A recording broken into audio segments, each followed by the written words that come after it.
இரண்டாக இருப்பது, ஜீவன் பிரம்மன் என்று இரண்டாக இருப்பது, ஜீவன் ஈஸ்வரன் என்று இரண்டாக இருப்பது ஒன்றானால் அது பிரம்மன்.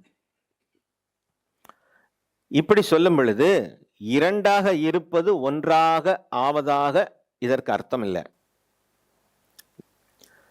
இரண்டாக இருப்பதை போல் தோன்றியது, ஞானத்தால் இது இரண்டாகவும் இல்லை ஒன்றாக இணைவதும் இல்லை என்று நான் அதை ஓனப் செய்து கொள்கிறேன், நான் அதை என்னுடையதாக்கிக் கொள்கிறேன்.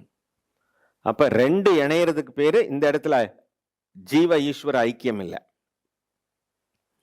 ஜீவனே ஈஸ்வரன், ஈஸ்வரனே ஜீவன். ஜீவனுக்கும் ஈஸ்வரனுக்கும் உபாதி பேதத்தால தான் வித்தியாசம் இருக்கிறது. ஜீவனும் பிரம்மன் தான், ஈஸ்வரனும் பிரம்மன் தான், இருப்பதெல்லாம் பிரம்மன் ஒன்றே, இரண்டற்ற ஒன்று, இரண்டற்ற ஒன்று.